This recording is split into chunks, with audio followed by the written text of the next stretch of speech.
and welcome to the Wild West podcast. My name is Richie Richey of the MHRT Network. I want to thank all of you for joining us tonight. We have a great show planned for you tonight. We are going to go into an in-depth recap of Week 9 and a look ahead to Week 10. The fact that I'm using double digits at this point is still a bit of a shock to me. I don't know how about all of you, but I'm certainly in this shock and awe kind of moment. You know what I mean? Oh, yeah. And so, yes, we are rounding into the double-digit week, the first double-digit week of the NFL season. Over to my right or left, depending on which way you are facing your screen, is Alex Gibbons. You can catch his content on Arrowhead Addict, as well as on the Lightning Fast Fantasy Football Podcast, baby. Thank you. The best fantasy pod out there. Yeah. You can catch both Alex and Coach directly after this podcast here, anywhere you can find your podcast, including on Coach Defense's channel and Alex when he eventually gets one. And we have Win. Look, I'm gonna jab at you every time until you do it. Oh yeah, it's a jab. It's going. Yeah. And down directly below me here, you have the salty pirate himself, Captain Jack Rackham. You can catch him pretty much absolutely everywhere on YouTube, including on the Sunday night broadcast of the Raiders game, and CBS and Fox. Yeah, and pretty much. Yeah, pretty much. Okay. Two announcements. First off, I will. There will be no Sunday broadcast live because the Raiders will be playing Sunday night. So that is when I normally have my show. So there will be a rebroadcast of the show that I had last night for the Sunday show. So if you missed last night's show, don't despair because it's on Sunday when the Raiders are playing their game. I was also advised that I can't show any boobs, but I can show a side boob. Okay, so I just need to and a belly. I see your bet and I raise you. That's it. That's good. That's it. So you said I couldn't show. You said I couldn't. Nobody show any can boob. control but that's right. I can't show a boob, but I can show a side boob and a big belly, which is about. Which there you go. So don't ever mess with the captain saying what I can and can't show. And as we can all see, the captain has upgraded from a 6-pack to a keg long ago, and that's all we're going to say about that. No, that's the factory. That's the factory, man. There ain't no keg there. Those are factory settings, are they? Okay. Yeah. And Coach, I don't know how you're going to follow that. No. Yeah. So no, the Wild West is for everyone clean. Yeah. So, anyways, down directly below here, diagonal to me, is Coach Defense of the Lockdown Defense Podcast. Ladies and gentlemen, for those who didn't catch it, last night is Coach Defense's kind of a banner podcast with he and Coach Kurt. If you want to catch his companion and I basically consistently go at one another and banter in the chat back and forth, I do welcome you to catch it. It is a lot of fun. It was epic last night. Then you know you're missing out if you're not witnessing this. Yeah. Honestly, Kurt's a great dude. He's a great co-host with you. It I really think is. At this point, you're just kind of the staple troll of the show. Yeah, pretty much. Yeah, I am. Yeah, it's pretty much the coach and Coach Kurt and Richie. Richie the troll. Kurt is honestly, he's a great dude. I really like him, and it's all in good fun, and it's nice to have that banter back and forth with the host, and I'm happy to play that role, as I always have. So we're gonna delve right into Week 9. I'm gonna quickly cover the Broncos just to get it out the way. We had a bye week. Okay, so now I'm done. They didn't lose.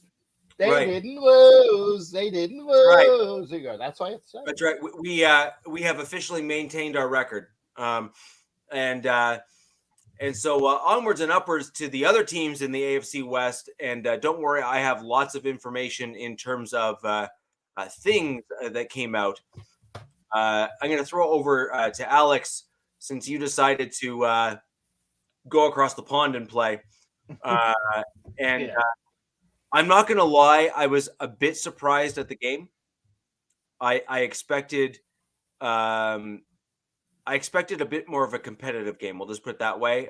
And I was not sure that you were going to win, even though you ended up winning, just because the Dolphins have this year at least put up some pretty good numbers and some pretty good stats. But take it away. I'd like to know your thoughts on that game, what you liked, what you didn't like. And more importantly, were there any things that you were concerned about? And I mean, truly concerned about after seeing that game? I think that would be some interesting things to kind of bring forward. Yeah, no. First thing I'll say, pretty sweet to have an 8:30 a.m., I guess, Central Time football game. That was a pretty dope Sunday because it's like just never stopped. And once that game was done, it's like I could just watch Red Zone and not have to worry about flipping back and forth between stuff. So that was cool. I'd go for that almost every week. The game as a Chiefs fan, I'd say was obviously good, like a great turnout. Seemed to travel pretty well, or there's a lot of Germans that are Chiefs fans because it seemed like a sea of red. And I mean, they won 21-14, and I'd say a pretty that red was left over between the years 1933 to 1945, so they had a lot of red around. Okay, they just took some of the markings off. It was all red. I'm just saying. Bit early. Before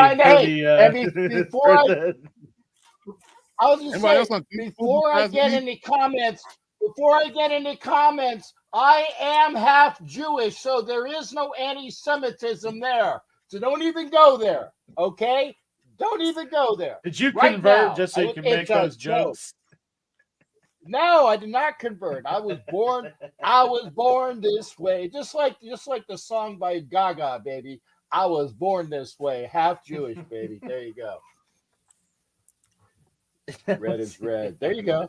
That's right. Yeah, I mean, either way, seemed to travel well. I'd say a pretty good game from the defensive side of the ball for sure. I think the Chiefs defense pretty much solidified that they are elite this year, basically shutting down what was the creme de la creme of the NFL offenses. I think maybe kind of even provided a little blueprint to how to play Tyreek and the overall explosiveness of it, because I know me and Coach talked about it while the game was happening. I think they're like the first team to not give Tyreek just 7 yards of buffer because they were so afraid of him beating him over the top. And, you just saw a totally different style of, defensive approach to that, because Snead pretty much trailed him the whole game, was in his face, was getting chippy with him, but they were doing whatever they could to keep him in front of there and not just let him burst off the line at a full sprint,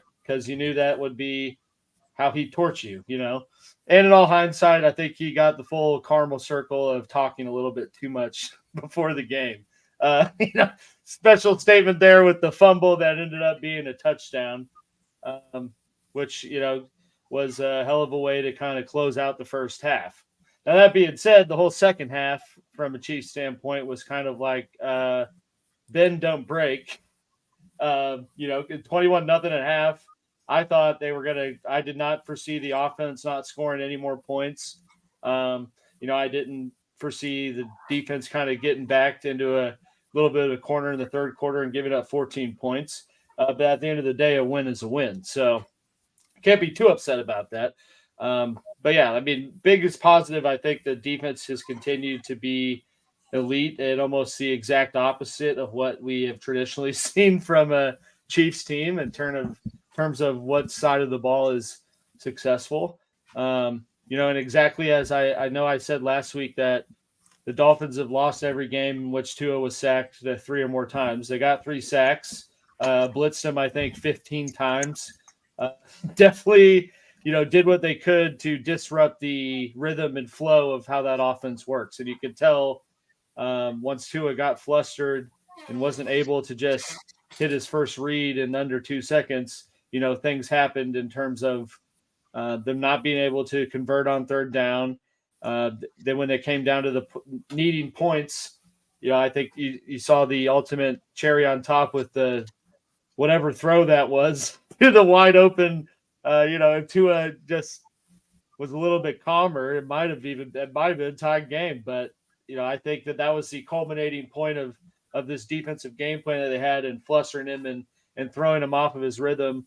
So then you got to that moment where the read was right, and just how that game went, he didn't seem to trust himself as he has in other games. So from defense perspective, hell of a game plan, hell of execution. Basically shut down Miami's offense, gave up under 300 yards, which I don't think anyone's really done against them this year. So, that's definitely a huge positive. Now, the negative are the growing concern, I'd say, is, that is, like I said, that's usually the terminology and comparisons and metaphors and everything else we would use to describe the offense. It's how I just described the defense. So, you put it down, pen to paper, offense only scored 14 points, and that was in the first and second quarter, and then was pretty much just like, I'm not going to do anything to put the defense in a bad situation. And, there was just no explosiveness, no creative play calls, and just you haven't seen anyone, take that 1B alpha dog approach in the passing game, when Kelsey's not really an option. Like I said, I think going into the game, I thought it needed to be a huge Kelsey week. Miami made it a point to make that impossible because he had 2 or 3 defensive backs or linebackers covering him almost at all times, one of which being Jalen Ramsey. So, they made it a pretty good point that Travis Kelsey was not going to beat us. And that's evident by his stat line.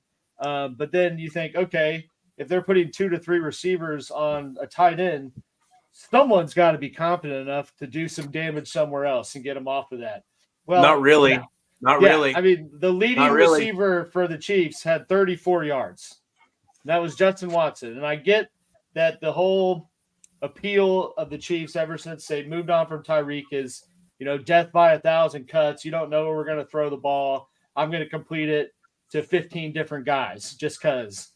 But then the problem with that is you get in these moments where you need to kind of put your foot back on the gas or get points to ruin the way the game's kind of changing hands. There was definitely a time when, it came down to the wire essentially to the end, but there was a time when, as a Chiefs fan, you're like, damn, well, we lost because we can't do anything right now. Like, this is just like the week before. We're just putting the defense in a bad enough situation in the second half where they're eventually going to fold.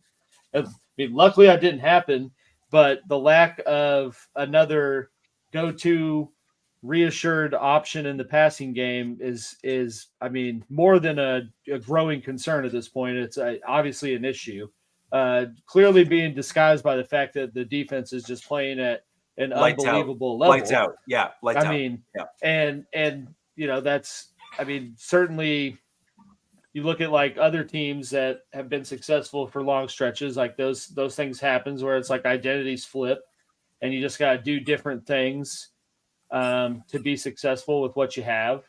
But at the same time, looking at where you want to be at the end of the year, I think it's definitely a concern that there's not a 1B option for, when we can't rely on the 32-year-old tight end to be our go-to because the defense is making it such an effort to kind of enclose on them, that when you get to these more important games or in the playoff with these other elite teams, you're not going to be able to do anything. And then you're going to see what happened like in Denver or at other points in the season where the defense is going to be playing so good, but they can only do that for so long if the offense isn't helping them. And so, definitely a concern, but you would have thought one that they would have tried to patch in some way at the trade deadline, and obviously didn't do anything there. So, what they got in the room is what they got in the room. And, you got to hope that they can turn it around at some point. At least in finding someone that you can run the passing attack through. I mean, outside of like 1 to 2 times a game where Rashid Rice does something pretty sick with a football, like there's like really no one else that's doing anything, and it's I definitely a concern. And then on top of that, they are continuing to be one of the most penalized teams, more so on offense. I think they still had 9 penalties in this last game. It's just sloppy. Like I think I said to Coach, they just don't seem to have the smugness you got, the swagger about them and being an explosive offense. It just it seems like once something bad happens, everyone freaks out and tries to play hero ball, and that's when mistakes are made. And that's I think evident by Mahomes has 8 picks this year, is like the most he's ever thrown at any point of this season. I think a few fumble lost. And those happen in those moments where, they're winning, but you can tell the game's kind of changing hands, and they get the sense that they got to do something to, right that wrong, and then hero mistakes ball happen. Yeah. Hero ball. Yep. So, definitely a concern. But all that being said, they're still 7-2 and top of the AFC. So, I mean, for me to say all that, and they're still in that situation, you can't really be too upset with that. I mean, that is in large parts of the defense, but yeah. You can't, but at some point, there's going to, certainly there are certain elements of your defense which are exposable. And we saw what the Broncos were able to do when they ran the ball against you. We did end up winning, right? So, there's that. And yeah, but then they turned around and shut down Miami's rushing attack, which is literally the best in the NFL. So. Right. So, but they run a different way than the Broncos do in terms of their running style. So the question is there a team that can rush similarly in terms of how the Broncos did? Are there also people that can kind of properly scout film in short order to kind of adapt? So I think your real test is going to be against some of the better teams, not best, but better teams at running the ball coming up in your schedule. Are they going to be able to adapt their rush attack to kind of set up some of the things that the Broncos did against you? I don't think the Dolphins were necessarily well suited for that because they have a very specific offensive scheme, and it either works or it doesn't. I think it's kind of the way it generally works. But frankly, when it works, man, does it ever work? Yeah. Like, you know what I mean? Like it's like, fire. Yeah. So been working for most yeah. this year. So, yeah. So, I mean, you can't really argue against it that much, but I do think that there's some of their losses have been real duds though. I mean, their losses have been to the quote unquote elite teams of the, of the NFL. Like they're, I think everyone started tweeting at halftime there on fraud alert because, yeah, I mean, they've lost to the Bills, Eagles, and Chiefs. It's like, they're certainly a talented squad, but they haven't, I don't think, made that next step to find ways to win those games yet. I said, I just talked about literally the last drive of the game, Tua had a touchdown. I mean, if he just was composed, I don't think it was tipped or anything. So it's like if he was just composed and trusted himself, that dude was wide open. And I mean, Tua is one of the more accurate guys, so you would expect him to make that kind of throw. And to me, it's like Raider Zach said, the good teams find ways to win games. Right. Yep. That's why Miami quite hasn't taken that step yet. Yeah, and that's the issue. That's the issue. Until you figure out multiple ways to win games, if you can't win but one way, i.e. Buffalo, i.e. Miami right now, that's going to be the issue because when they take that one thing away, which good teams do to you, they're going to take this, the Bill Belichick syndrome. I'm going to take away your best tools and make you beat me a different way. If you can't do that, you're going to lose. Yeah, I agree. 100%. 100%. I do want to give a shout out to all of you who are joining us live.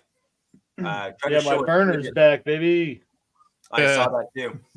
I do want to thank all of you joining us live. We really do appreciate those that are joining us in the chat, asking questions, all that sort of thing. If any of you have any questions with regards to the KC game, now is your time to ask them so we can throw them on the screen. That is true. Travis Kelce did become the all-time receiving leader. So Yeah. with And his Tommy- 40 and or Tommy 30 is yards. joining- And Tommy is joining us from the UK, by the way. He is the basically the top dog Viking fan in the UK. So welcome to Touchdown, Salute. Tommy Purple Salute. Leader Bouchane, my former co-host down in Gitmo. So great guy that he is. All right. Yeah, he So, got 14 yards. Travis I don't Kelce had see, 3 catches for 14 yards. Damn. That's good. And now, you know the growing narrative is he can't play well as Taylor's in the building. You know that's a growing narrative, Yeah. right? And see, Yeah. and But Bear, I don't know if Bear's it's in really a from Sweden, narrative, baby. though. You know, I mean, it's pretty evident at this point. Right. Yeah. Yeah. Well, So I mean, I'm simply going to say that we have Peterson. international, baby. Yeah, we are international now. yeah. The Wild Wild West podcast is international. We Yeah, I'm not going to That's lie. right, I'm simply international. not going to attempt to pronounce the That's it. first name there. It's just not going to happen. Because I'm probably going to mispronounce it. So until I hear someone say it properly, Pear. Pear Goring? Like you're eating a pear. Pear Take a Right. Goring? pear. So that's Pear. pear, and then there's a Pear. there's a word in there that has a G and an accent that I just don't know how to pronounce properly. Yeah. Just call him Okay, pear. it's pear and then Goran, and the O has two Are you little saying dots above it. Pammed? Pan. There's a D on Pan. the end. It's the E on the end. It's Pammed. There's an umlaut over the O. There's an umlaut I'm not gonna lie. over When I the first O. saw that, I thought it said Pierre Garcon Peterson, and I was like, "That's Yeah, right. This okay. guy's a Pierre Garcon fan." Yeah, Oh, throwback. Yeah, Oh, PG. There we go. Just say There it PG. There it is. There you go. Just say PG. And that is 100% going to be your new name permanently going forward, PG. Thank you, I appreciate it. I'm not going to lie though. If you wouldn't mind, at some point, typing out the phonetic way of actually spelling or pronouncing your name in English. I know there may not be a proper way of saying it, but I'm actually genuinely curious. I'd like to know. I've actually, I assume it's Swedish. I'm just taking a stab. It's probably Swedish, or at least Swedish, Norwegian, kind of in that general area. Love to know how to pronounce it the right way. Anyways, Alex, That's I do who not I'm see. going with next year. I'm going to go. I'm going over to Sweden or Norway, and we're going to get our Swedish meatballs on, baby. Let's just say that there's going to be a lot of chicks named. You're having Helga Swedish and meatballs. and I never knew that about you. We're Captain. You're gonna our get your Swedish- sweaty meatballs on, No, baby. hey, listen to what the F I'm saying. I said we're getting our Swedish meatballs done, baby. That's what I said, okay? You're not listening, okay? You're not I had no listening. idea you were Swedish. I know that there's a lag. Oh, my God. I see. I want to see Ancestry.com report. we got Jewish, we got Swedish, we got a lot He's of going people. red lightning. There's a lot of mixed It's that half- there. Tiger got out What of you the want to cage. know? It's half Russian, which is where I get the Jewish portion, a quarter German, and a quarter Irish, where you get the Irish Catholic, and then you got in the Protestant side, that's where I can't remember which one my mom was, but she was a Protestant. That's why I got all of them mixing together, okay? And that's why you get some side boob and you get all sorts of other fun things and kegs. Because that's just me. Crazy because of all that mixture in there. That's what you're saying. Right. And the Swedish meatballs is because I haven't had a pate, like Sinbad said, in a while. So that's why I'm going over to Europe. When the Raiders go to Europe, if I'm still alive, okay? If I'm still alive and the Raiders go to Europe within the next couple of years, I'm going to go hang out with Pear, and we're going to have a great time. And our Swedish meatballs will be delightfully enjoyed. I'm just saying. Just saying. These to help you with your Man. work sack. This has been, Yeah. I mean, we're 25 minutes in. We've had side boob, meatball talk. Yeah. I mean, we are dangerously close. Fluff the meat reference, and we're golden. Yeah. We're dangerously close to an X rating on this one. Yeah, I'm just saying. And we've already had a movie. We've had our movie reference with Sinbad in Necessary Roughness as well. There we have. Fermented fish is a big thing over there. Yeah. We go So let's jump on over and let's finish the Chargers game this past week, Coach. Oh yeah, football. Back to football. Yeah, back to football. Because at the end of the day, that's kind of why we're here.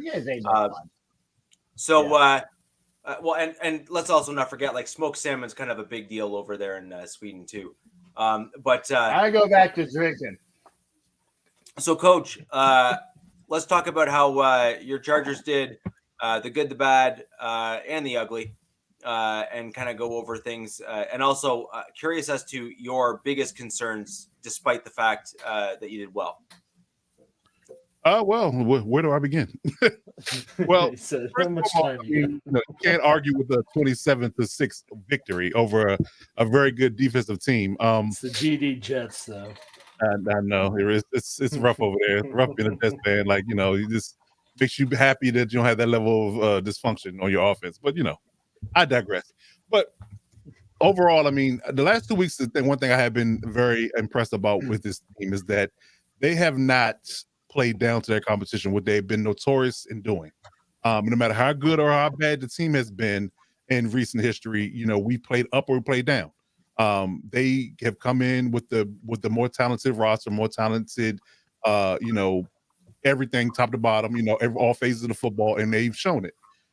You've seen them do that against Chicago and as well against the Jets. And surprisingly enough, as much as I've maligned and given the defense and the head coach in particular, a lot of foul beating because they've been terrible. They've been really good in the last couple of weeks. I even underscored this on a video I did last week about how surprisingly, I think I mentioned this on this show as well, that surprisingly enough, statistically, the Chargers are sixth in run defense in the whole league. Like, they're top 6. I was surprised by that number. Now, they bottom tier in pass defense in total yards. But surprisingly enough, at least they've cleaned up the idea of the run game. And I think that comes with a more healthy front seven and getting healthier by getting Otito back this week. He played well in the game. So having bigger bodies and healthy bodies up front, as well as better linebacker play from Kendricks and Kenneth Murray. I know we've given Kevin Murray a lot of crap as well, but listen, contract year, no contract year, that boy's been playing really good football at the linebacker spot. So that tandem together, when they're good and they're healthy, they've been coming downhill and make a lot of plays. So they've limited the run game. We're trying to get slowly but surely get better in the pass front. I think us getting rid of J.C. Jackson was a big reason for that improvement. Lo and behold, the Patriots told him to stay home. He's a problem. He's a problem everywhere. Yeah. They told him to stay home this week because of his not showing up to meetings, being late, his just attitude and his production. They just say, look. I will say the cherry on top was Telesco, though, having to go to the press to say, I regret signing him. I'm like, I'm going to double down about that. I know. He said that to the press, but he also went to the team first. He told the team, he apologized to the team and told them it was a mistake signing him. He said it was a big mistake. So, yeah. He had to be. Think about how much of a cancer you have to be for that to come out after you get moved on from. Exactly. And it didn't even really care to get much back from it based upon his level of contract. You basically got a 6th-round pick for it. So just go away. I'm going to take a 6th-round pick for you to go away. Started like, hey, I don't want my guys to pay for sodas. You're going to stock our locker room. Take this guy. That's right. Something crazy. So, slowly but surely get a pass defense together. So definitely am impressed by the fact that they haven't been playing down. 2, wins that they should have. On paper, when you look at each game, you said this is how the game should go, and that's how it went. We didn't play down to the Chicago Bears. We didn't play down to the Jets. But I will give kudos to the Jets and that defense, though, man. I said it early last week, and I'll say it again. That defense is top tier. And which sucks. And I might actually, if anybody's a fan of Marvel, they do a what if segments and how they change things. I would love to do a what if for football. And what if the Chargers had the Jets defense? My God. Like, that's just crazy. I would be in heaven. Break the internet, yeah. It might. It might. If the Chargers had the Jets defense right now, I would be in heaven because listen, You got it. Definitely be, yeah. There you go, Raiders, Zach. My guy. So yeah. But again, it's definitely something to hang your hat on because they haven't been playing down the competition. That's something that's been a big problem over the last several years, especially in the Anthony Lynn / Brandon Staley era. So we've gotten better at that. So the real test is going to be this week against the Lions, and we'll get into that game in a little bit. But I'm definitely proud of the way the defense has been playing. Alola Gilman's finally healthy. He's there actually represented as well. He's healthy. He's playing really good ball alongside Derwin James. Like I said, we're getting good play. We're getting great pass rush. Obviously, we saw how many sacks they had against Zach Wilson. So I'm definitely happy about that. And that front with Thule and Bosa and Mac together has definitely been a bright spot, and they definitely playing games with stunning and moving them around and getting free and getting to the quarterback. So hopefully that continues. All of that being said, like I said, I'm not too angry with the defense holistically in this game, offensively, but to no surprise of anybody's that we struggled against the Jets defense though. That was definitely an issue. We didn't get away from the run game, which I applaud Kellen Moore for doing, but it wasn't really, formidable against that front, unless we were on the goal line. We did do well in goal line runs. I do give credit for that. We did do well against goal line runs. And the passing game just hadn't clicked since Mike Williams has been hurt. I mean, I'm going to be frank about it. That's something we got to improve on. So if we can improve on the pass game and somehow or another stick to the run game and be consistent, I think I mentioned that last week as well. If we can stick to just running the ball and making them pay attention to it and be honest about it, then yeah, absolutely would love to see the pass game get together and get going. And if we can marry that with the defensive play that we've had for the last 2 to 3 weeks and get better in throwing the ball and having better protection for Herbert, then I think we'll be much better off in the long run. But overall, I'm not too angry with anything that's been going on in the last couple of weeks. We just got to keep it going. We can't fall off the map because we've had two decent games. So that's pretty much where it lies. I mean, again, the pass, if I had to put any negatives on it, the pass defense, the pass rush and the pass game for us hasn't been great. But in offense has been a little off the rails when it comes down to production through 4 quarters. But that's correctable. So that's one thing that I'm not completely and utterly writing off the fact that we can't get better at it. So yeah, that's pretty much my take on it. I think that we had a pretty solid game defensively, which I'm never going to, me, what's my name? I'm never going to not be happy about good defensive play. So us playing really good defense and we can get our offense going in some stretch in the next 2 or 3 weeks. I think we're in good shape. Awesome. I'm not going to lie. I was actually quite surprised at some of the things that have occurred for the Chargers this past week, but more importantly, I think you're finally starting to see what the vision of your GM was because you don't have an absolute truckload of injuries. That's a fact. Right. And so, there was a vision that was put forward by your GM and now the Chargers have finally been able to kind of start seeing kind of what that vision was meant to look like without having, 60% of your top paid players on IR and on your fourth string tackle and, the practice squad guard filling in or, whatever kind of stuff you guys have had in the past. Right. So I think it's interesting. Now, to your point, though, you still have this phenomenon that you've seen in various points of the year where the Chargers have still, as you said, played down to competition.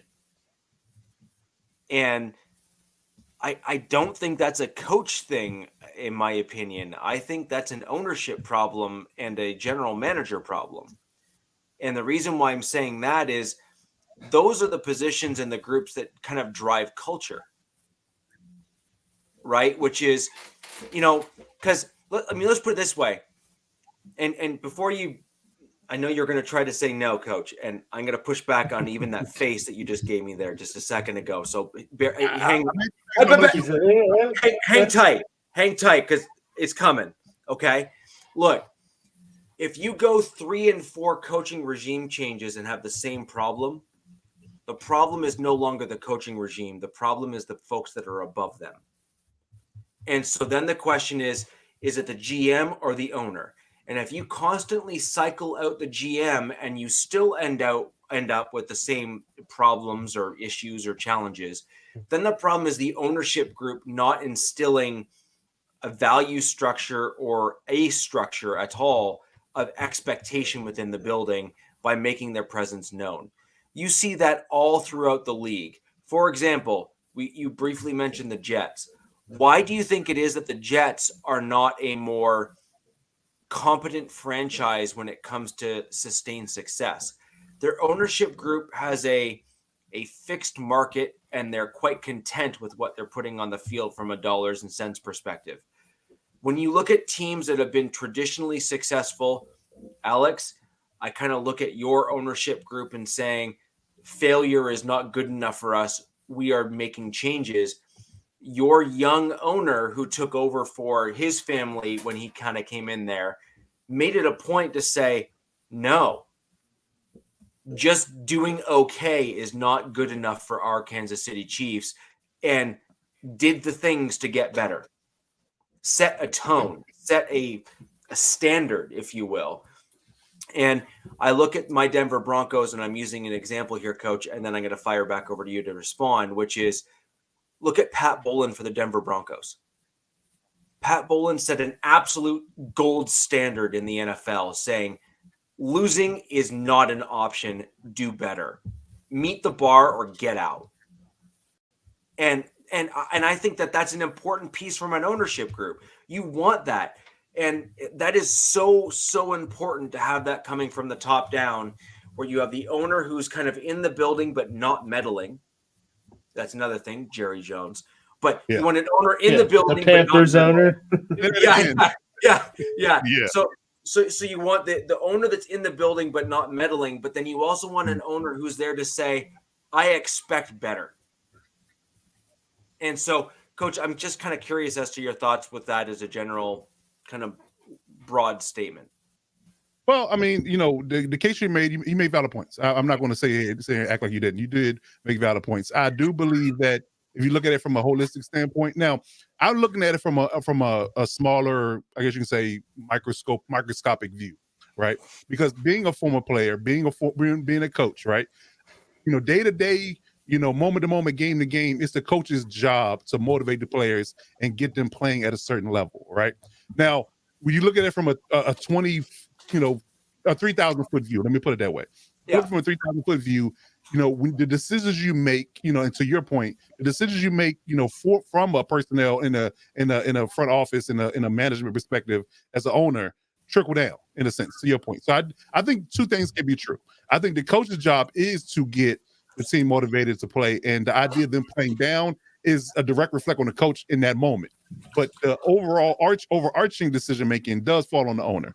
I do agree with that, and you should, to your point, expect excellence from your staff. You expect excellence from decision making from a personnel perspective from your GM, and you expect excellence from an execution and motivational perspective from your coach. So if you're not getting that, you should also immediately, move on from that person if they're just not meeting your standard. So yet again, if you don't have that standard, I do agree. If the owner does not have that standard, things roll downhill, like they always say. Snowball rolls downhill 100% of the time.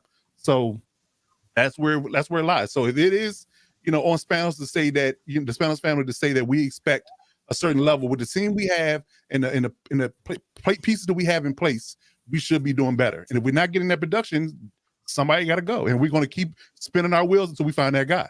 I'm not going to sit here and act like it's easy to find that guy, because again, it's a lot that goes into being an NFL coach. We're not going to act like it's an easy job, but it's a very rarefied air or a special skill set to be able to be a motivational person, to be an X's and O's guy, to be an organizer and a manager. I mean, all of those are wrapped into one, and you have to be all of that to be a successful head coach in this league. Mm-hmm. So, so you just have to ultimately truly find that in one person or a collection of people, in a sense, because I think that you can pin Mike Tomlin as being that guy, but everybody isn't like Mike Tomlin.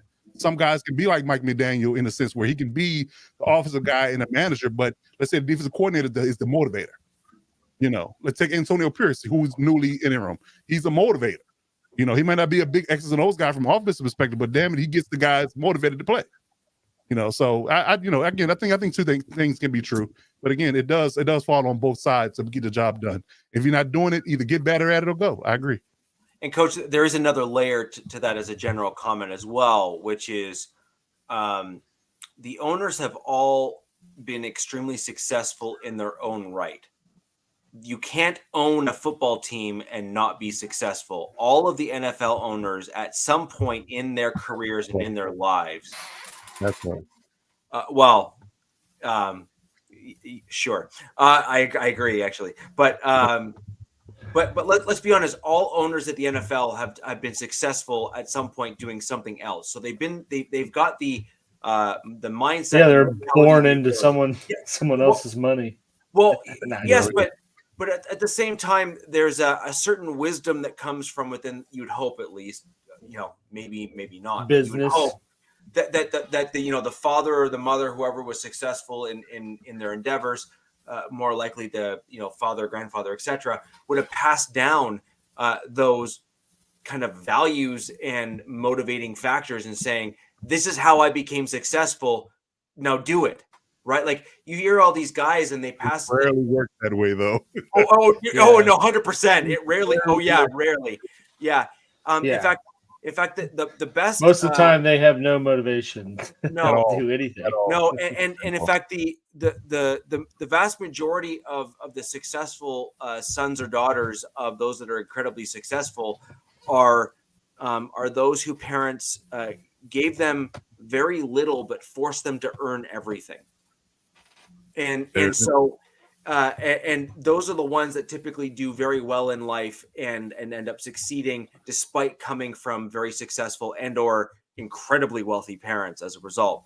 But when I look at what the Chargers are at now, my secondary point to what I was making earlier was, if you have been successful, you then should, in theory, be able to recognize others that have traits that should then make them successful in their various roles, because you've been able to put people in positions to succeed in your previous career, if you will. Now, where it kind of goes downhill from there, you look at the Jets, you look at the Giants, you look at some of the other teams that have had some struggles as the next generation has come in. They have not done well putting the right people in the right place to do the right thing, who are well suited for the proper things. KC, on the other hand, I would argue is the exact opposite. The son has stepped in and flipped the script, right? Like your young owner has now come in, in place of mom and dad. And I'd argue he's far more successful than his parents ever were. Yeah, I mean, got a point. I mean, hard to say not. All I'll say is this, man: the teams where the owner and like the owner is overly involved are just never good. Like those just never work. It never works, and Jerry Jones cannot understand that. Like, I mean, yeah, Cowboys, right? Jerry Jones constantly is saying or doing something to make them step back or making some choice. You look at this whole conundrum with Carolina, where like very obvious that Frank Reich wanted C.J. Stroud, and the owner said, "No, we're taking Bryce Young." And look at how that's played out so far. Like, exactly. Just those teams that don't, where the owner has too much say or too much emphasis on things. Like look at Dan Snyder too. Like Dan Snyder was all about like, I'm going to make the splashy free agent signing. Like I'm going to give someone just an ass load of money to make the news that like here we are in Washington like we're paying people. But like that ran them down. Like, I mean, that set them back. So it's like all these owners that where it's like you know who they are. It almost never pans out, like for their teams to be successful. I totally agree. Now, I don't think Bryce Young may not be that. I don't think he's gonna be trash, but they definitely had. But I mean, it's obviously not. And that's the thing I don't get. Like, why, as an owner, like you own that team, you made the choice to go hire this guy because you trusted that he was the offensive mind to turn your team around after coming from Matt Rule, right? And then he tells you if this played out how it looks in the media, like he tells you, I want this guy, and you say, nah, I'm going to be able to sell more with this guy or whatever the reason was. Or like, no, I like Alabama, so we're going to take Bryce Young. Could have been something as dumb as that. Like that's, I mean, well, I'm from Alabama, so we're taking Bryce Young. Yeah. Like I'm an alumni, so. Yeah. I'm a booster. So we got to take Bryce. Crazy. Again, I don't think Bryce Young is trash, but I don't think he's in the best situation that he could be in. CJ is definitely the better situation from a top-down perspective. But yeah, just forcing your will onto the team when you should be trusting the guys to do their job is always a recipe for disaster. Yeah. So guys, we'll move this along, but I completely agree with this line of like this is 100% in line. Like the owners that don't get involved typically do really well. The owners that get involved in the right places on the team typically succeed long term. I kind of look at Robert Kraft. I'll add too the coaches that get full control of everything. That usually never pans out either. So. McDaniels, I think, had full control in Denver. Like Chip Kelly. No, I think he did in Vegas too. Because there's reports now about Garoppolo and McDaniel said that's who we're signing. So I mean, who knows? But okay. The reason why, if you're gonna go there, the reason why, and I'm gonna throw up in my mouth when I say that, was because the battle plan was for McDaniel to come in here. And who did he want? You know who? I can't even say the name because I don't want to wretch my dinner. Yeah, that guy. Yeah, no, not Tim Tebow. That's your owner, man. But no. Get the shit right. Almost. He wanted. Oh, I thought you were talking about Davis wanted. No, McFired, because I won't call him McShitnuts like Jack Kenna does. Okay. McFired wanted exactly. Well, like I said, I have to, again, being military, you might not agree with the boss, okay, but you have to at least respect the positional authority, and that's why I told Kenna I refuse to have you call McFired McShitnuts on my show. Okay, that's just the way it is. Okay, I'm not going to have it done because I am somebody that is known by the Raiders, and I'm not going to have somebody tell the Raiders that, hey, Captain Jack is calling the coach McShitnuts. No, I'm calling the coach McDaniels, and I'm calling him McFired. That's the McFired. And then indirectly McShitnuts in between. But no. But it's quoted. It's not coming out of my mouth. I'm not coming. It's not coming out of my. The only time I call him McShitnuts is I say this is what Jack Kenna calls him.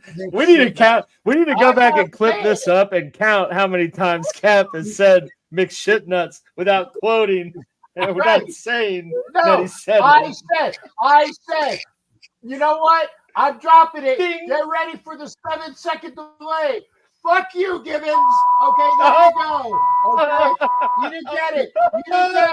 Okay, there you go. And I gave you notice. And you still fucked up. There you go. That's twice. Okay. Man, side boob. Side boob and double X, baby. Verbal assaults. Okay. Anyway. And another thing. Why the hell am I doing your job telling people what the tight end situation all time I was gonna tell him. But no. I was gonna tell him, but I had to let Coach get through his monologue about the question that Richie presented. Yeah, I should have typed it, but I was, I'm getting a. Okay. Anyway, I got to shut up because we got to actually talk about the Raiders. I was just scolded by the boss. Anyway, okay. We're going to talk about the Raiders, and the fact is that the Raiders finally, after all of this time by Coach McFired was fired, and I got a chance to see the coach on the Friday before the game. He was at the Blitnikoff charity event, which is a fantastic thing. Check it out. It's for a great cause. Tracy's House of Hope. Yeah, I'm not lying. It's for a great cause. Tracy's House of Hope. Anyway, Coach was there, and you can see how motivated he was, and that permeated throughout the locker room. These guys literally were running through walls, and I almost would say literally, because if there was a wall in front of them, they would have ran it. And this was the team that we've needed to see all year, okay? Because if they were going to go through that process of being with McFire the entire year, we would lose the majority, if not 90% of the rest of the games we were playing this year, and we would have had an opportunity for a top 4 pick. I don't think that's going to happen now because they actually are coming together and playing motivated ball, okay? Josh Jacobs is ready to do what he needs to do. He's already told Aiden O'Connell, I'm here. I'm going to be your man, okay? And he was. The offensive line is firing out. O'Connell is, get this, he has options. He can actually change the friggin' play at the line of scrimmage if something is better, okay? So that's going to be fantastic for the Raiders in the future to come, okay? They got tough games upcoming. They got the Jets on Sunday night, and I will be there. They got Miami on Sunday, and I will be there. They got Kansas City the week following. I won't be there, but if you want my tickets, I will take the best offer. There's a drop, okay? And that's in Vegas. So they got these tough games going. They might not win them all, but they are going to play inspired Raider football, not this Patriot BS that I had to go with the party line, the new Raider way. You know, we're going back to our roots. It's 31 other teams in the Raiders, and the Raiders have finally come out of their shells to play the game and play the team way that they will go. And it was fantastic to watch. Oh, Gabe came on. Gabe came on, and he took Gabe came on and took his lather, because I was only on for 30 minutes because I couldn't get on Roku, the new RTMP thing. So I only did a 30-minute show on Sunday. Plus the Mexican food was really good. And the young lady sitting next to me was fire, just like the sauce. And I wanted to make sure I spent enough time with her instead of the show. So I did a 30-minute show. Go ahead and watch. And like Gabe came on and took his lather. He took his lather, said the team sucks, and he took it. But yeah, the Raiders are going to be a better team from here on out. Dare say that when they should have beat the Garglers in LA, they will definitely play them more pronounced in Vegas when we meet them again. And who's to say what they will do against the Chiefs in 2 games that I won't be going to. And then the final game of the year, if the Broncos, notice I said Broncos, if the Broncos play the way that they are capable of playing, that game is going to be for who's going to jump who in the standings, because it's going to be that close. The Broncos finally got their crap together, and the Raiders do too. That's all I'm saying. Mundungus, I got your Mundungus right here, brother. That's right. I'm good to go on that. So I'm not going to lie. I was not surprised about how well your team did, Captain. I actually think that we spoke about it on the last podcast. There is a legitimate phenomenon when it comes to interim head coaches. You more than anyone should know that phenomenon when you had Rick Bisaccia there, who stepped in just a few years ago. And that has kind of cropped back up as a result of what's happened now with the Raiders in this past game, where you saw Derek Carr come out and you had Max Crosby come out. You had a couple of your key players that all said, no, we want to keep this guy.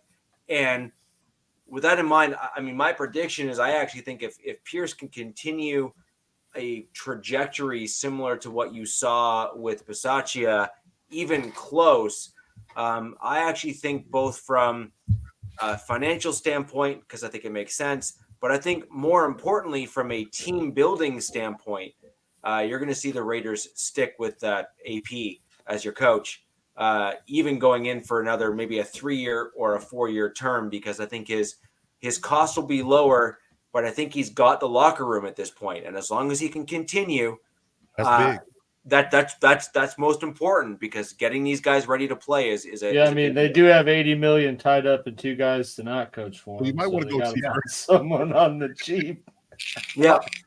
And here's the thing, and yeah, that is a big point. I would take, if I had the money, okay, which means that I'm playing. Well, by the way, the Raiders are 1-0 when Mark Davis doesn't have a bowl haircut.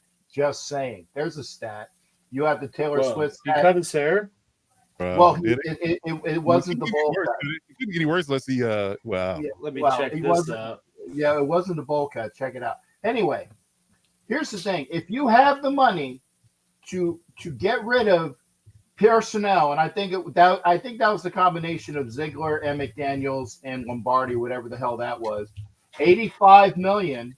You have the money to get rid of a mistake. You pay the effing mistake. See, there was no 7-second delay. I was calm. So there you go. And the thing is that you have Coach AP Pierce, who is a motivator. He's a fire. He's an inspirer. Toucher. The one thing, well, whatever. What on the doll? Show me on the doll. The point is, see, I did it for friggin' Asylum because he's not up for it. The point is that the one thing that Pierce has that Bisaccia did not have is that he has an X's and O's mentality. He can at least bring something to the table on one portion of the team. I know that special teams is a very important portion of the team, but when you look at it as far as mathematically, it's only maybe 20%, could be 15% of all of the plays, where offense and defense is the rest of the thing. If you got a coach that can actually put something forward in the X's and O's, whereas Pierce is the defensive guy, you're already ahead of the game. He's an inspirer. He knows the defense. If you get somebody that is a good yeah, there you go. Okay, well, you're not on the ball, pun intended, there, big guy. So I did it for you, like I've been working and giving this crap because he didn't do it in the comments either. But if you got that going for you, okay, and the team is motivated to do things for you. Davis himself said that is the guy I want coaching my team. So it's not just a interim thing. If they continue to play well and they get the parts going, and you got Bo Hardigree, who I mean, who the hell is this guy? But he had more wonderful offensive plays in the one game than McFired had the entire season. Look it up. I'm sure it's Coach, probably play that Stephen A. Smith sound clip. Stay off the weed. There we go. okay. For what? You beat the Giants. Chill out. Talking about practice? Practice, not a game. Not a game. You beat No, Tommy it DeVito. wasn't- It sounds like he's from The it wasn't- Sopranos. Yeah, well, no, actually, he got the probably move. was. He's probably related. You got the bonjour, right? Yeah. But here's the thing: had O'Connell played the previous 2 weeks, who's to say what if O'Connell had played the previous 2 weeks? Hey, Who's to say what would have happened in Chicago and Detroit? I'm just saying we got rid of your boy Buzzkill Raider. If ifs and buts were candy and nuts, we'd all have a Merry Christmas. That's it. If with the fifth, we all be drunk. Anyway, and by the way, it was so great. It was so great to meet Georgia Patriot in Vegas for the game. I got a chance to meet him, and I think he got a picture. So welcome, thank you for coming over and meeting me. Where's the Instagram photos? Well, he's got. He also saw the young lady that was on Well, watch the show. Watch it. Well, you can see her on the show. She's a knockout. So again, I do have pictures. It is on the show. What kind of show are you recording? Man? Yeah, that's what I'm saying. That was my Sunday show. I'm cutting this. The Raiders are going to play well for the rest of the year as a team. If they put things together, it's going to be a better frigging team. Yeah, I think I I actually agree with that. I actually agree with that. I actually think that they're going to be a far more competitive team now, in my opinion, from what we saw. Moving on, though, to a look ahead to Week 10. There you go. Fire. Georgia, GA Patriot. The face is this way, not that way. He's like, very nice to meet you. That's great. Yeah. So, with regards to next week and Week 10, again, I'm still blown away that we're in Week 10. I get it. Oh boy. I'm still blown away. We're in Week 10 of the NFL season. It literally does not feel like we should be, but we are nonetheless. Coach, I'm going to throw over to you to start. Your upcoming week, you have an interesting game, in my opinion, against a team that has largely been really good, but every once in a while lays an egg. And I think that happens with all teams that are kind of coming into their own. But I think their head coach is certainly up to the task of elevating the team. He's in the same vein of conversation we talking about coaches. That's the motivator. Dan Campbell, running through a wall for sure. Yes, that's out Dan Campbell, man. Right kneecaps and all. He got that locker room ready to go every week. There is no question. It is road golf, though. So I mean, well, that's the thing. I'm curious about it too. We can talk about this too, Alex. Is that I'm curious about road golf versus dome golf, because this is technically a dome game. Because he plays indoor. We say that he plays better indoors, period, than he does outdoors. I think that is the correlation. So it's inside. So I'm thinking, he play in that stadium too? Wasn't that like his home field for 1 year at least, maybe two? No, actually, no. Stafford was the only quarterback Stafford was the quarterback about that, I believe. Yeah. So when they opened up the doors to SoFi, I think Stafford was already the quarterback, because they won that same year. They won the Super Bowl, didn't they? Yeah. The COVID year. Didn't they win the COVID year Super Bowl? Yeah. So Stafford was already the QB, so he never technically played in SoFi. But again, that's no, they won. Yeah. So I don't think he's ever been in a Rams uniform in SoFi. But still, again, I still don't expect him to play horrible, because again, it's an inside game versus outside game. I think the elements get to him. But I'm cautiously optimistic about this game. And their Cap. Oh yeah. True to form. There you go. I didn't get a good look at that. Yeah. So, but yeah, I know what you're looking at. I'll make it a little easier for you. You guys, I don't lie. That is the beautiful Miss Tanya. Okay. Well, yeah, but I'm cautiously optimistic about this game, though. I think that we're gonna have to play better than we played in the last 2 weeks, offensively for sure. Their offensive line is better than we faced in the last 2 weeks. Yes. Holistically, I think And their D-line is better. Well, I wouldn't say it's better than the Jets. I mean, I don't think we're going to face a better defense period than the Jets all year. I think the Jets and the Ravens too. We got to face the Ravens later on this year. But up to now, the Jets are probably the best front seven that we faced in the entire league. All games we played out of the 7 games we faced. So I don't think the Lions defense is up to the snuff of the Jets. It's good, but it's not as great as the Jets. I have to say that. Holistically, personnel wise, I mean, you name it. Because I did just have a platoon of edge rushers, Quentin Williams and those guys in the interior as well, causing havoc. They just don't have those dogs. Like they got a bobsled full of dogs, but the Jets got even more. Like they got a 12 dog sled, and the Lions got an 8 dog. They got 8 dog sled. So it's just a matter of I got more dogs than you. So but yeah, it's still gonna be a formidable defense. I think that I think their corners are weaker too. In the Lions case, I think their corners are weaker. Yes. So, but they do have the X factor in Brian Branch, who I absolutely love as a player. Him and Jack Campbell, I was very high on them coming out in the draft, so I'm looking for them to be factors on that defense. Laporta. Of course, Laporta, being a factor in the pass game. So I do believe that it's going to be a better game. I think that honestly, truly, this is going to sound crazy, but I think that what the Lions are doing is what we hope the Chargers would have done up to this point as far as extension. Like being good as the Lions are at this moment, the Chargers should be that good as well. And we just haven't met the mark in a sense, because again, you drafted well, you've got the pieces in every facet. You got the O-line, you got the D-line, you got the weapons, You have it all. You got the quarterback. It just, they just put it together better than we have so far. So I think that there is very, very comparative styles and comparative personnel. So it's going to be a really good game. I'm glad it's at home. Violator, what's up? And I do believe that who executes better is going to win the game, in my opinion. I think that the Raiders are very stout against the run, so we gotta make them at least worry about it, like I talked about earlier. If we do that, then we're in pretty good shape. And then we got to figure out the pass game.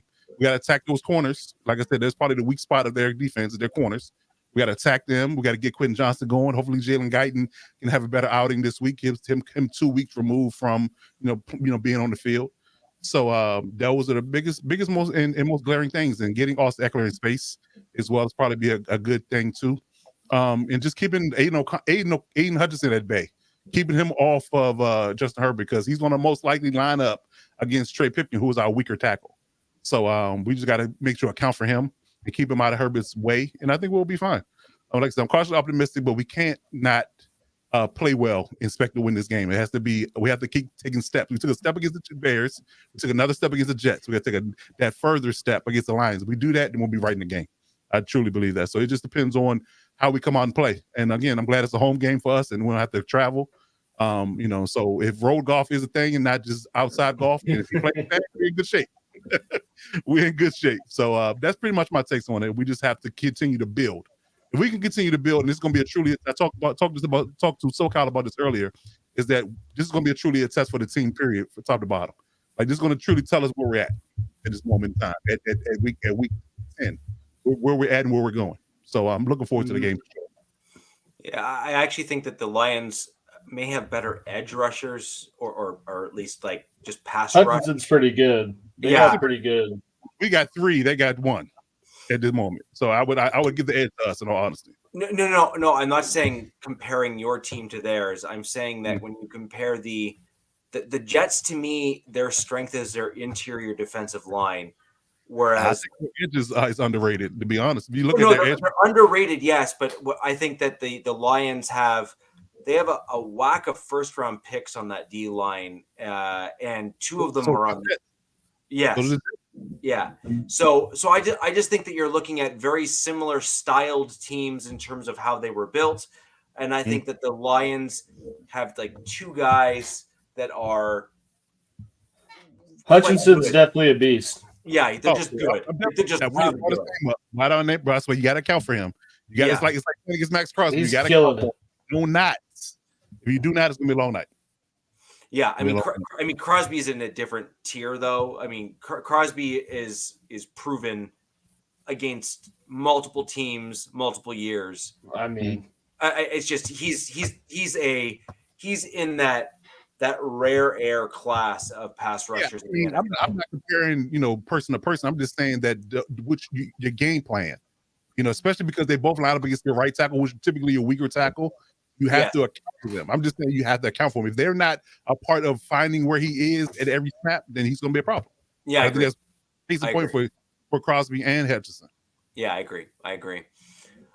So, ladies and gentlemen, any of you who have questions for Coach with regards to the Lions game, by the way, my boss is a huge Lions fan. I'm going to be messaging him to kind of just poke at him to see how he's looking forward here and there. Just kind of see how he's enjoying that game. So that'll be cool. It should be a good one. I think, and they got. I think Montgomery's coming back too, which might be. We practiced today, so he should be good to go. Yeah. Mm-hmm. Yeah, so that'll be super interesting.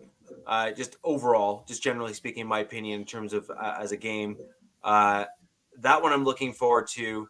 And Captain, we have nothing else from anyone, it seems, on the Chargers-Lions game. So we're going to shift over to the Raiders game. That's why. There you go. That's right. What are your thoughts? If you don't get it, make sure you're watching NFL Nation live, 6:00 Eastern, 3:00 Pacific. Tomorrow. On my channel or on NFL Nation Live tomorrow. It's on it tomorrow. But we'll see. That's why. And Violator's still in the building, guys. Violator is on that show with Ref Guru and Captain Jack. Great show. I haven't had any. We haven't been able to get any big time calls against either of our teams that we've been able. But I do want Ref to come on here at one point to get us a breakdown when we have a major call that's just absolutely blown, to get his take on things. Captain, I am going to throw over to you in your Raiders game this coming week 10. Sure. Fire away. What are your thoughts? Let's hear it. Well, again, it's going to be and I'll tell you what, the Jets doing back-to-back primetime games, going from Monday to Sunday. Suspect. I mean, it wasn't sus when they had Aaron Rodgers as the quarterback. Okay, because that was planned a long time ago. It was like last year when the Broncos had every primetime game, and then they're like, oh, never mind. What have we done? Yeah. Let's see. Have you guys heard about this theory called flexing games? Let's start doing that. So, and I was going to say the Pittsburgh Raiders game, that was the last game in Oakland. Again, it was the Juju Smith-Schuster game. Now I'm in that picture, by the way. You got to look at it. You know, when you see the end zone catch where he tiptoes, you look over to the left to see the pirate in the first row. That's me. Anyway, that was a Sunday night game that got flexed because by that time we all sucked. So there is things such as flexing. Thank God they didn't flex it because, it's going to be a good Sunday night game out in Vegas. Can't wait to be there.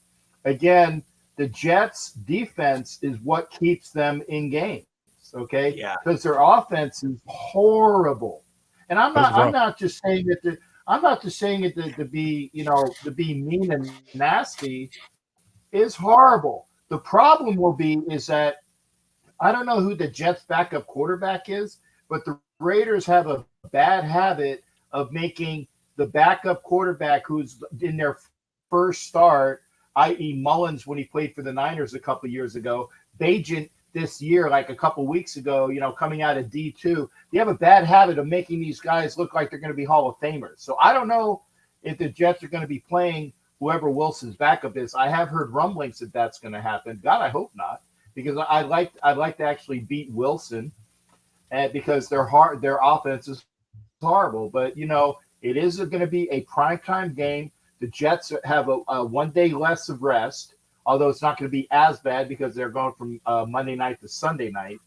So here's the thing: it's that I really think that the Raiders are going to come out still inspired because they know that this is kind of like their second portion of preseason. Okay. Yeah, we played the Giants, but you know what? We played the Detroit the week before, and we kept the Detroit offense 4 out of 5 in the red zone out of the end zone. Okay, so the Raiders' defense has been coming on for quite a bit. They beat the Giants. The Giants don't have an offense. I get it, and Danny Dimes goes out with an ACL injury. Okay, there you go. Thank you. Violator on it, baby. Make sure, again, NFL Nation Live on the NFL Nation Live YouTube channel or Captain Jack's channel, 6 Eastern, 3 p.m. tomorrow Pacific. You'll see all of your picks. But like I said, contain the Jets running game, gash the Jets defense as much as possible. Okay, get off the sauce, pun intended, and you'll be able to do those things. I think that with the Raiders offense being able to actually change plays and throw over the linebackers, something that, Garbage Pillow wasn't able to do this year. Garbagillo. Yeah, Garbagello, right? Aiden O'Connell did that, okay? And it was fantastic. If you saw the bomb to Trey Tucker, which he did a couple times in preseason, the difference was that Tucker actually caught the ball this time. It was a couple times he dropped it in preseason. Trey Tucker actually caught that long bomb, which set them up for that one touchdown. It's going to be a better offensive scheme, and the defense, like I said, for the Raiders has been coming along. If they continue to do what they do, you got a Raiders competitive team against a Dolphins team the following week, which has the bye. So their bye comes at a good time for Miami. And so A-Chain might be back, baby.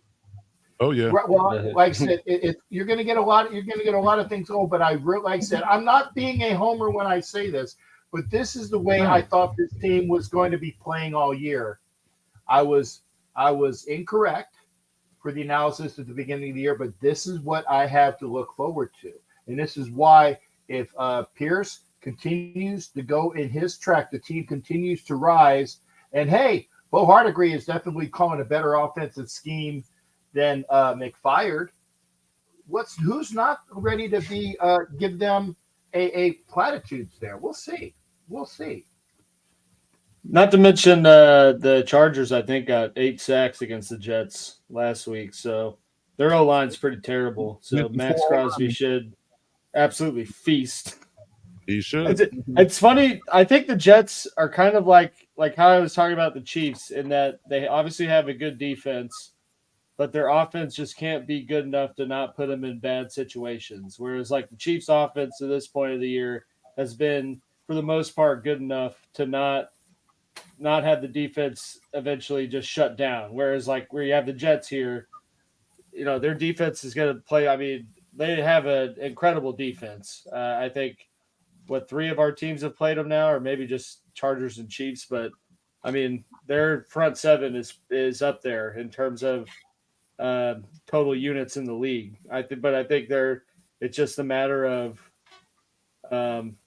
their offense, putting them in bad situations just because of like how bad it is, both with the line and the guy running it. So I think as long as the Raiders continue their defensive, like the heat up they've had on defense, it should be a pretty handedly victory for them. We'll see. Like I said, the Raiders historically play down and play up. They didn't play down to the Giants this time. This was an inspired team that was going out there for their coach. Hopefully that will continue. And I think it will. I really do. I think it will. Well, you hope that they saw what they needed to do in that game and continue to move in that direction. Now, I do think that that was the first game. So now you got your interim coach, thing out on full display. So now the question is, all right, did they realize that that's what they need to do to win games and they're going to continue it as a team? Or are they going to start having some guys kind of fall back and maybe, revert back to the previous ways of doing things and not put in the extra effort and not put that extra oomph into things? Like, I agree. This game, more so than the last game, is actually your litmus test in terms of what the motivation is for your team. Can you do it or can you not? This is, put up or shut up moment. Yeah, and we'll see. I agree. I completely agree. So we've covered the Chargers. We covered the Raiders. I'm going to move on to my Broncos. This is going to be a tough one. And actually, the Broncos are making this part of the show for me, as of right now, quite a bit harder for me to start projecting and figuring stuff out. One of the reasons for that is our defense has really started to kind of turn a corner. We're starting to see defensive play that is conducive to stopping various teams in various ways. I am still not convinced that we're going to be able to do it against a team that we don't play regularly. So the Bills rather is a team that we don't play regularly. And so as a result, you don't have the film. You don't have all the ins and outs. So, Alex, I'm looking to your Chiefs and saying, we play you twice a year, despite the fact that, sometimes twice in 3 weeks. Yeah, exactly. and so, you have a clear advantage with that type of schedule going against even a very good team or excellent team, depending on the year as of late in the Chiefs. And so then the question is, what does a team like the Broncos look like after barely beating a team prior to the Chiefs and then beating the Chiefs coming into our bye week, which is, where are we actually at as a team? We win twice in a row. We seemingly have turned a corner, but in reality, our offense looked good, but not great. You know what I mean? Like, if you're going to be truly honest about that game against the Chiefs, we were good, but not great. can we continue to build on what we've had as a Broncos team? I have this as a loss for the Broncos and have had it since the beginning. I think I do. I would have thought by Broncos Twitter, I would have thought, I mean, you guys basically won the Super Bowl 2 weeks ago. So, well, we won our version of the Super Bowl. I'm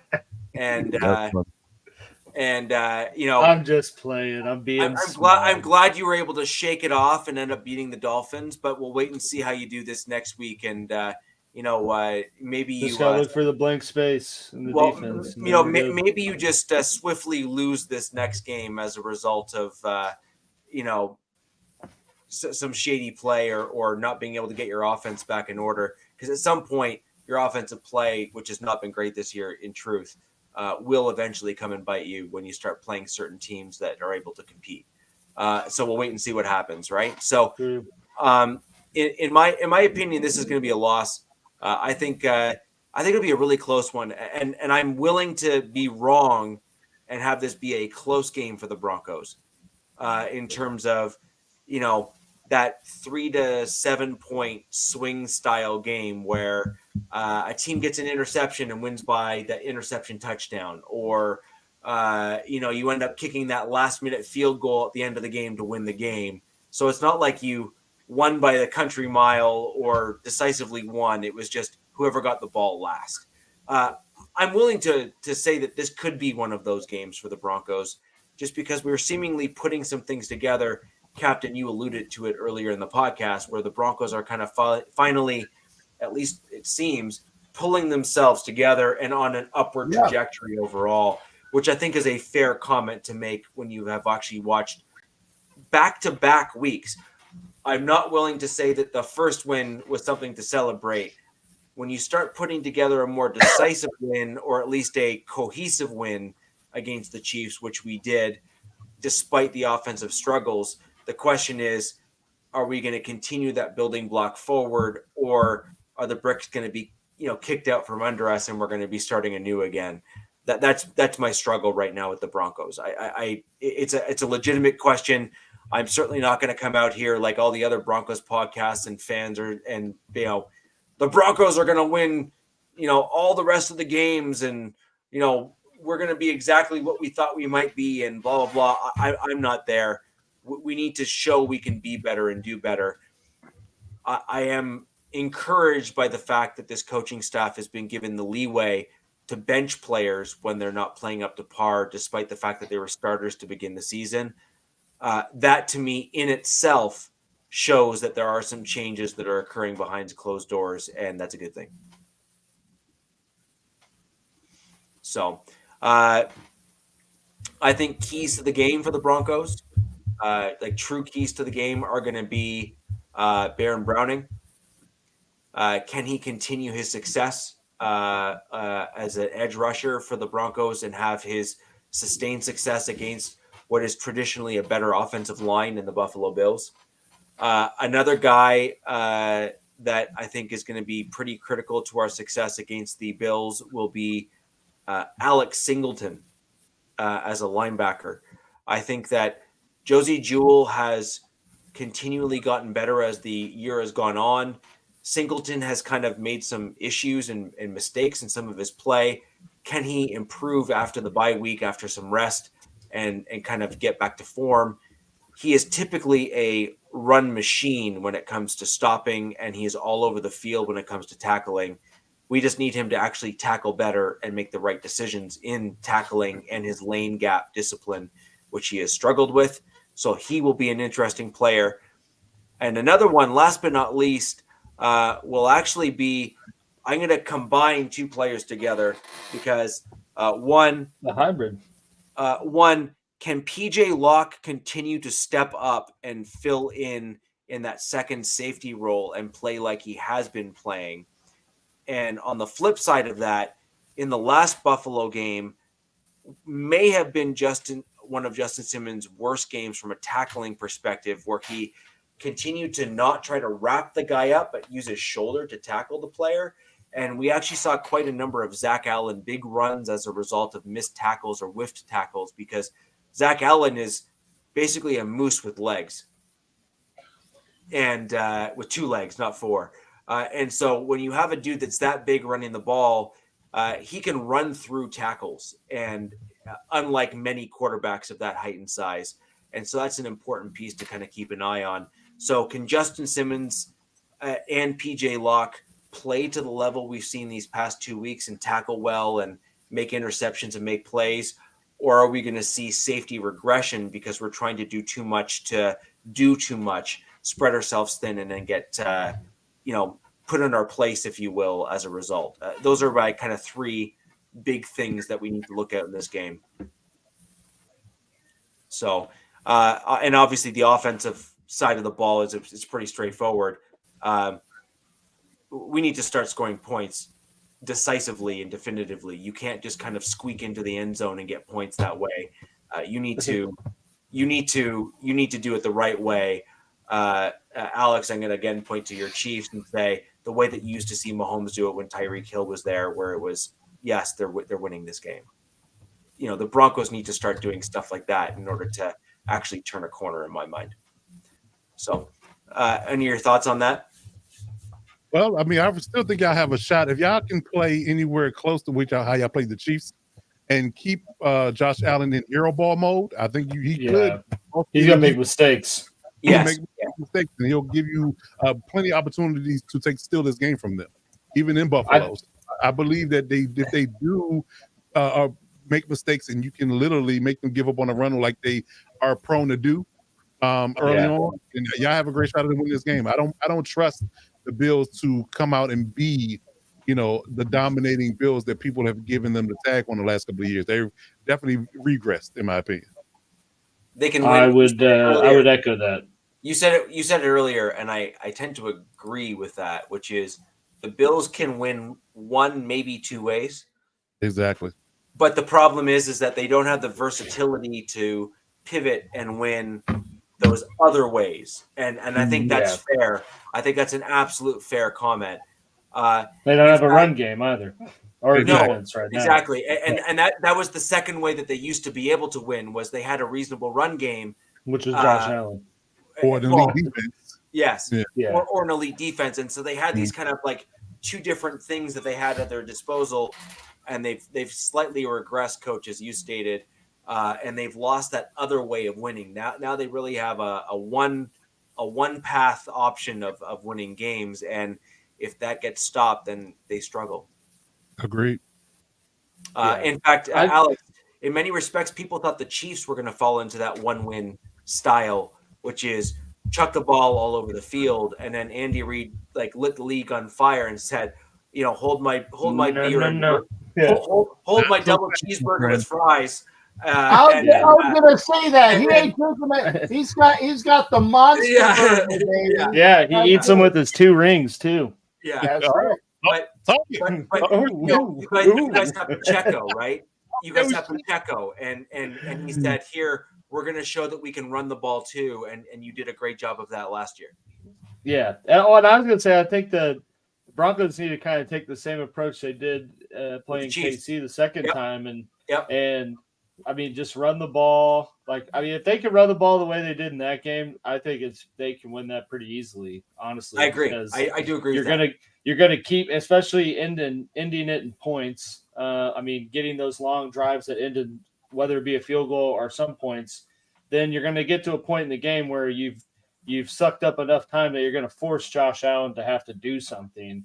And for the better part of this season, he's made the wrong mistake or turned it over to the other team. So and Alex Smith, it's James Cook is their running back right now, but they did sign playoff Lenny for maybe the playoffs if they make it. Because honestly, once the Bills lost Milano, who was a pretty big part of their defensive success, they just haven't been the same. Same team. So, and Von Miller is not really right now.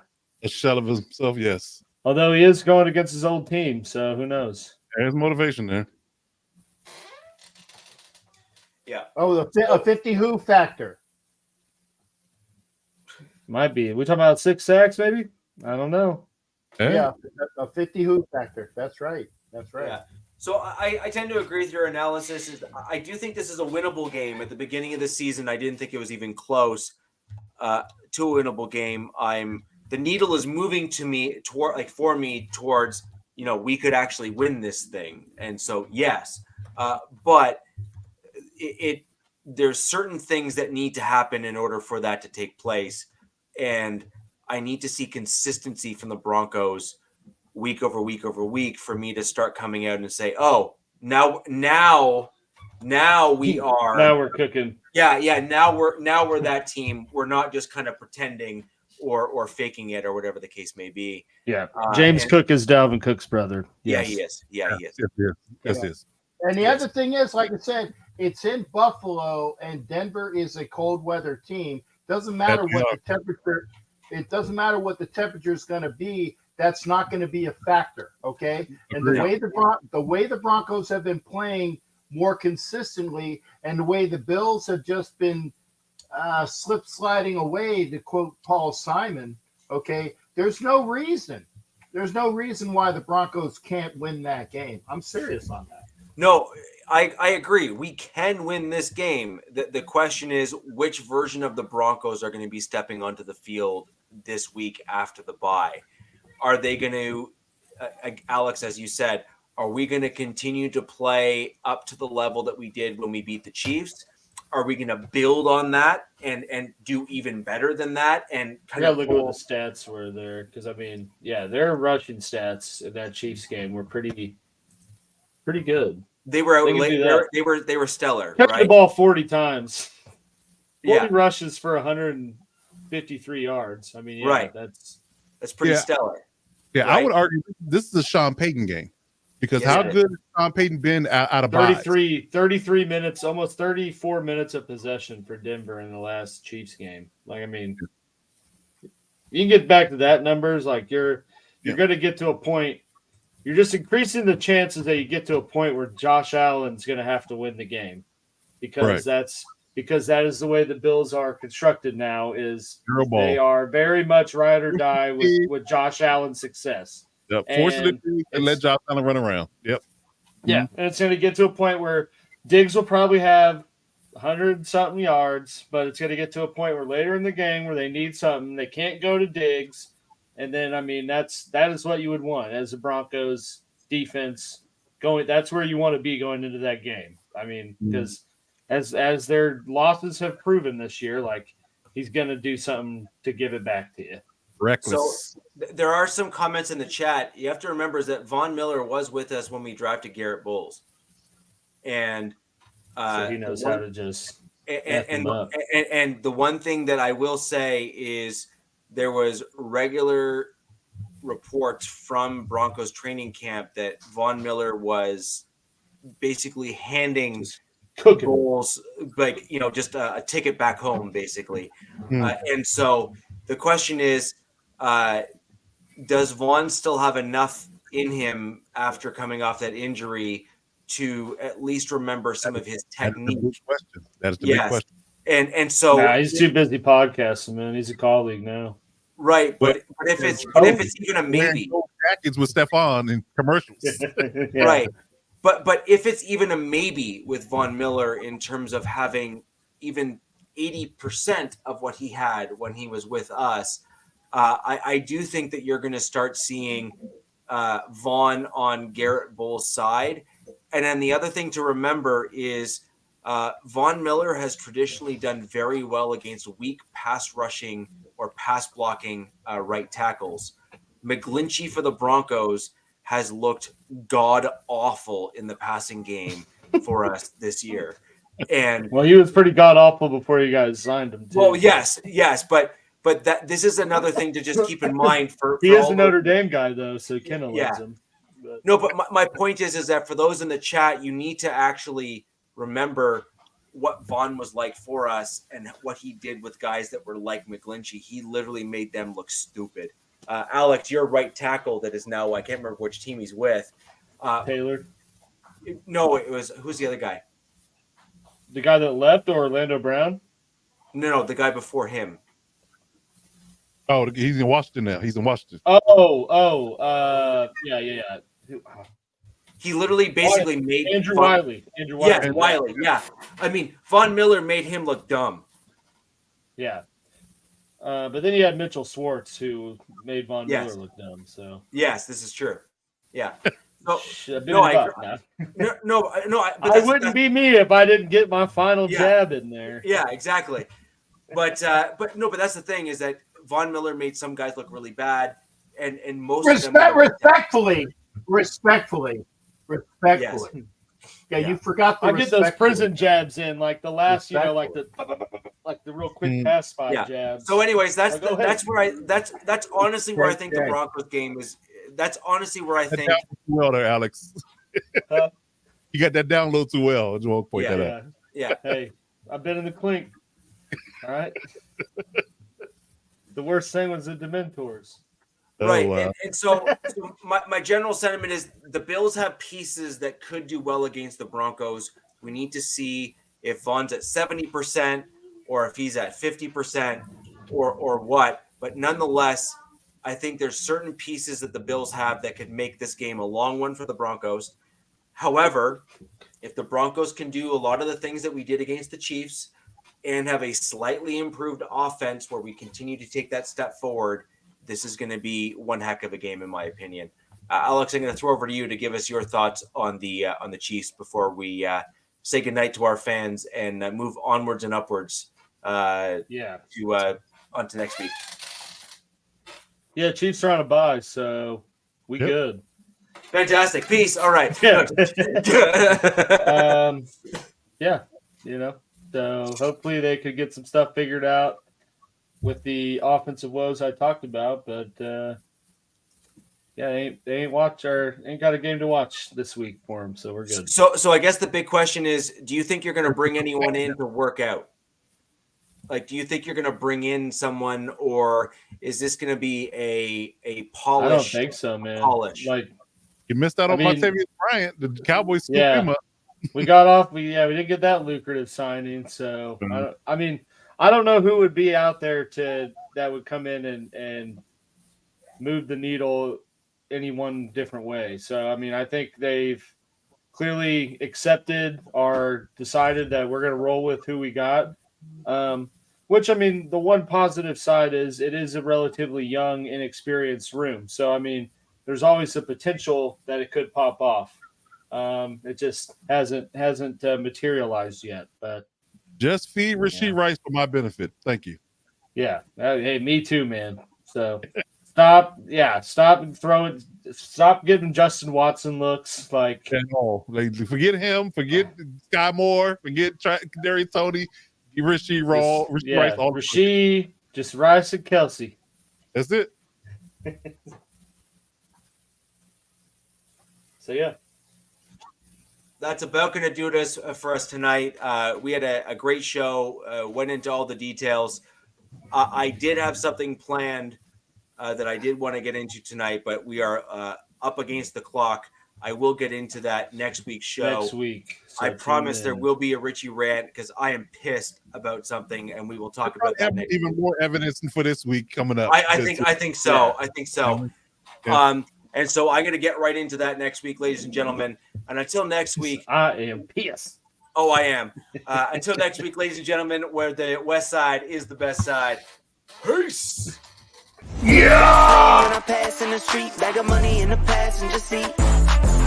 Simcoe's been asking for me on the road from the west to the east. Way up, I might never come down, cause the coast racking up the flight miles. So high, I might never come down, so what, this is